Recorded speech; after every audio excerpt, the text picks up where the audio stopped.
আমি এখন একটা পাহাড় কিনতে চাই। সেই পাহাড়ের পায়ের কাছে থাকবে গহীন অরণ্য। আমি সেই অরণ্য পার হয়ে যাব।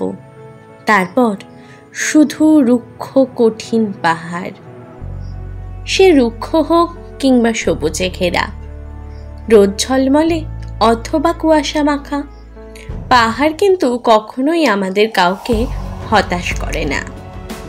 আর সেই পাহাড়ের টানেই আজকে চলে গেছিলাম শিটংয়ের কিছু অফবিট সাইট সিন করে নেওয়ার জন্য। আমাদের শিটংয়ের হোমস্টে আগের পর্বেই আপনাদের দেখিয়েছি। সেই হোমস্টে থেকে সকাল 9টায় আমাদের গাড়ি রওনা দিল শিটংয়ের সাইট সিনের উদ্দেশ্যে। আমরা প্রথমে গেছিলাম মহলদিরাম টি এস্টেটে। এই মহলদিরাম টি এস্টেট আমাদের হোমস্টে থেকে একদম কাছেই। সমুদ্রপৃষ্ঠ থেকে প্রায় 6600 ফিট ওপরে শেলপু পাহাড়ে অবস্থিত এই মহলদিরাম টি এস্টেট। একটা সুবিশাল চা বাগান, তার সাথে এখানে রয়েছে সালামান্ডার ক্যাম্প। আপনার কপাল যদি ভালো থাকে তাহলে এখানে সালামান্ডারের দেখাও আপনি পেতে পারেন। এখানে থাকার জন্য কিছু হোমস্টেও রয়েছে। তাহলে চলুন পায়ে পায়ে ঘুরে দেখি এই মহলদিরামকে।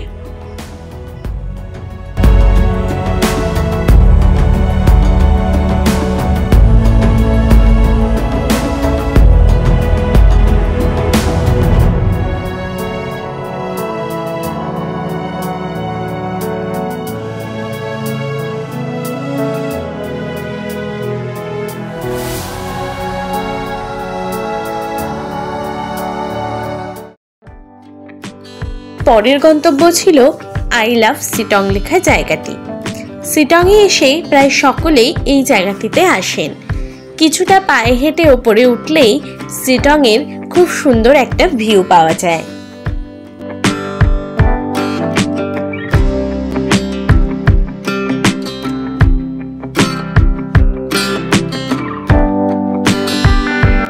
এবার আমরা যাব ওই যে দূরে মনাস্ট্রিটা দেখা যাচ্ছে ওখানে। চলুন তাহলে যাওয়া যাক।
এবার আমাদের গাড়ি এগিয়ে চলল নামথিং পুখরির উদ্দেশ্যে।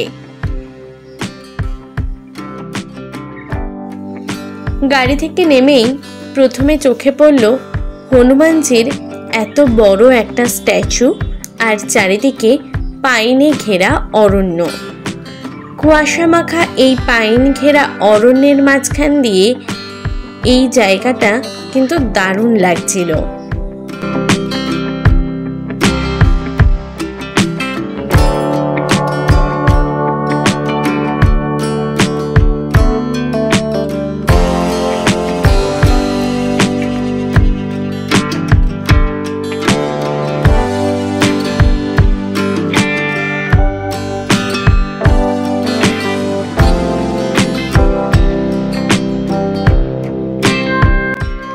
নেপালি ভাষায় পুখরি শব্দের অর্থ হচ্ছে লেক বা জলাভূমি। সামনে কিছু দূর হেঁটে যাওয়ার পর চোখে পড়ল এরকম একটা লেক। স্থানীয় লোকদের সাথে কথা বলে জানতে পারলাম যে এই লেকে কিন্তু সবসময় জল থাকে না। আমরা যেহেতু বর্ষার পরপর গেছিলাম তাই জল দেখতে পেয়েছি। আর এই লেকটিকে কিন্তু একটা উইশিং লেক বলেও মানা হয়। আর তার চারদিকে ছিল এরকম সবুজ পাইনে ঘেরা অরণ্য।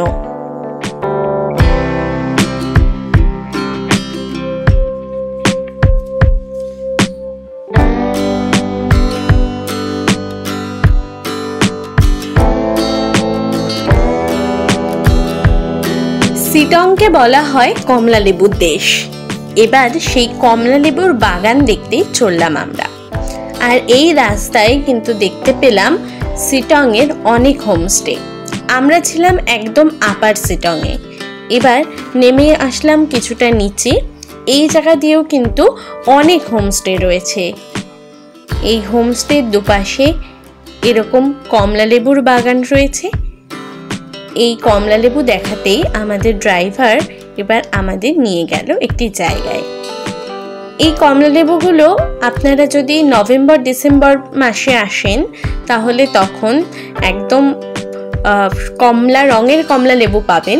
কিন্তু আমাদের সময়ে আমরা যখন গেছিলাম সেপ্টেম্বরের লাস্ট থেকে অক্টোবরের প্রথম সপ্তাহের মধ্যে, তখন কাছে কমলা লেবু হয়েছিল। কিছু কিছুতে এরকম রং এসছিল, বাদবাকিগুলো কিন্তু কাঁচাই ছিল।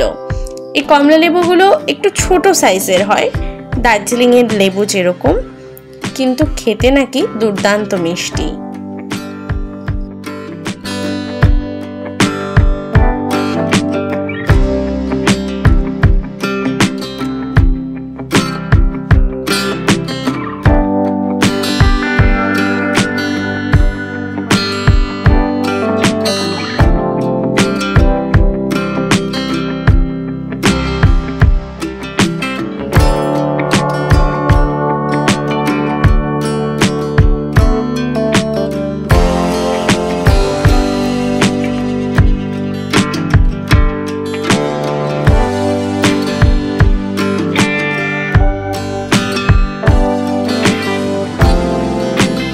আজকের গল্প এই পর্যন্তই।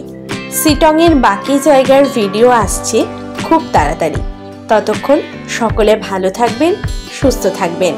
আর ভিডিওটা ভালো লাগলে অবশ্যই লাইক করে কমেন্ট করে জানাবেন। আর সেই সাথে চ্যানেলটা সাবস্ক্রাইব করে নেবেন। ধন্যবাদ।